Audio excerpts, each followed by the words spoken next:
сот реформасынын биринчи кадамы деп биз ушул мамлекет башчыбыз тарабынан соттор материалдык жактан көз каранды болбосун деп соттордун эмгек маянасын көбөйткөн.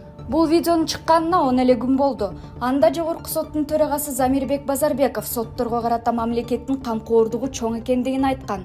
Көп өтпөй төрага өз каалоосу менен мөөнөтүнөн мурда кызматтан бошотуу тууралуу арыз жазганы маалым болду. Август айында ал укук коргоо органдарына кайрылып, кылмыш ишин иликтөөдө күнөөсүздүк презумпциясын сактоону эскерткен. Тергөө органдары чоң кармоолор жана айыптоолор боюнча маалыматтарды ЖМКларга шашылыш билдирип, коомчулукка кылмыш далилдегендей маалымат беришет жана камалгандарды кылмышкерлер катары көрсөтүшөт. Мындай агрессивдүү маалымат саясаты күнөөсүздүк принцибин четке кагып, коомчулуктун сот бийлигине болгон ишенимин жоготот, деген Базарбеков.